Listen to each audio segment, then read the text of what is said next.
बातमी आहे। अजित पवारांच्या चुलत बहीण आणि खासदार सुप्रिया सुळे या मात्र ट्रोलर्सच्या निशाण्यावर आल्या आहेत। अंत्यविधीच्या वेळी सुप्रिया सुळे यांच्या त्या ठिकाणच्या फिरण्यावरून सुप्रिया सुळे यांना ट्रोल केलं जात आहे। सुप्रिया सुळे अंत्यविधीच्या दर्शनासाठी आलेल्यांना बसण्यासाठी जागा करून देत असताना या व्हिडिओमध्ये दिसतंय, यावरून त्यांना ट्रोल केलं जात आहे। आणि याच विषयी बोलण्यासाठी श्रीरंग खरे आपले प्रतिनिधी आपल्या सोबत आहेत। श्रीरंग, या व्हिडिओवरनं तरी जरी त्या ट्रोल होत असल्या तरी सुद्धा सुप्रिया सुळेंचा तिथला वावर, त्यांची देहबोली आणि एकूणच सगळा त्यांचा दिवसभरातला कालचा वावर आणि या सगळ्या प्रसंगातला तोंड देताना त्यांची देहबोली, या सगळ्याकडे बघून काय याचे अर्थ निघतात, काय राजकीयदृष्ट्या याचे अर्थ काढू शकतो आपण सगळ्यात आधी ट्रोल का केलं जात आहे सुप्रिया सुळे यांना हे थोडंसं समजून घेण्याचा प्रयत्न करूया। जी दृश्य आपण बघतोय त्यामध्ये सुप्रिया सुळे यांनी काही लोकांना पाठच्या रांगेतून उठवून पुढच्या रांगेत आणून बसवलं, ज्यामध्ये त्यांच्या कन्या रेवती सुळे देखील आहेत। हे अदलाबदल कशाला, इतकं मायक्रो प्लॅनिंग कशाला? बॉस लेडी आहेत का? त्या काय नेमकं साबित करू इच्छितात किंवा सिद्ध करू इच्छितात की खुर्च्यांची अदलाबदल करून त्या काय दाखवण्याचा प्रयत्न करतात, असा प्रश्न विचारला जातोय सोशल मीडियावर।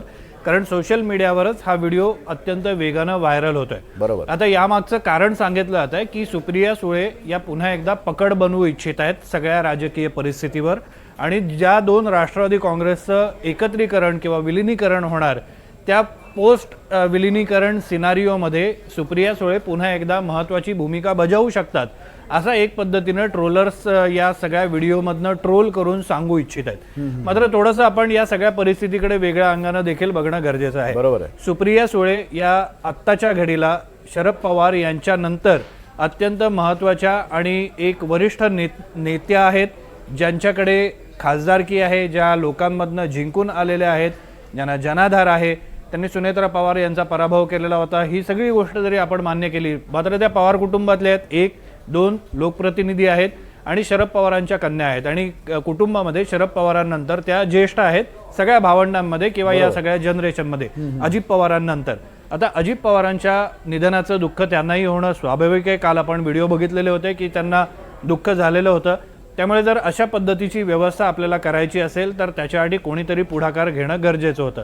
आता त्या ठिकाणी रोहित पवार का नाहीत, युगेंद्र पवार का नाहीत, सुनेत्रा पवार का नाहीत, किंवा पार्थ पवार किंवा जय पवार का नाहीत, असा प्रश्न विचारला जाऊ लागलेला आहे। मात्र ते वेगवेगळ्या कामांमध्ये व्यस्त होते, कोणाकडे स्टेजची व्यवस्था होती, आणि या सगळ्या व्यवस्थेची जबाबदारी ही सुप्रिया सुळे यांनी स्वतःच्या खांद्यावर घेतलेली होती। कारण या सगळ्या परिस्थितीचा त्यांना साधारणपणे अनुभव आहे, आवाका आहे, बारामतीमधले आहेत, त्यांनी इथेच राजकारण केलेलं आहे।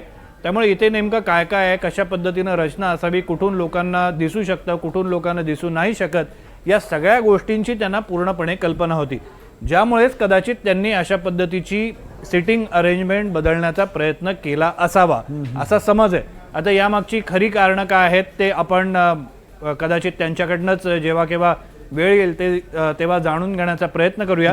मात्र त्यांची सध्याची देहबोली ही बॉस लेडी टाईप असल्याची प्रतिक्रिया सोशल मीडियावर ऐकायला मिळते, बघायला मिळते, वाचायला मिळते।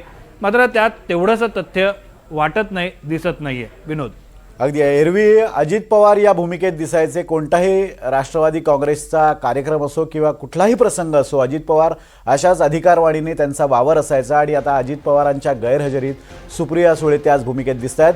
धन्यवाद तुम्हा सर्वांचे।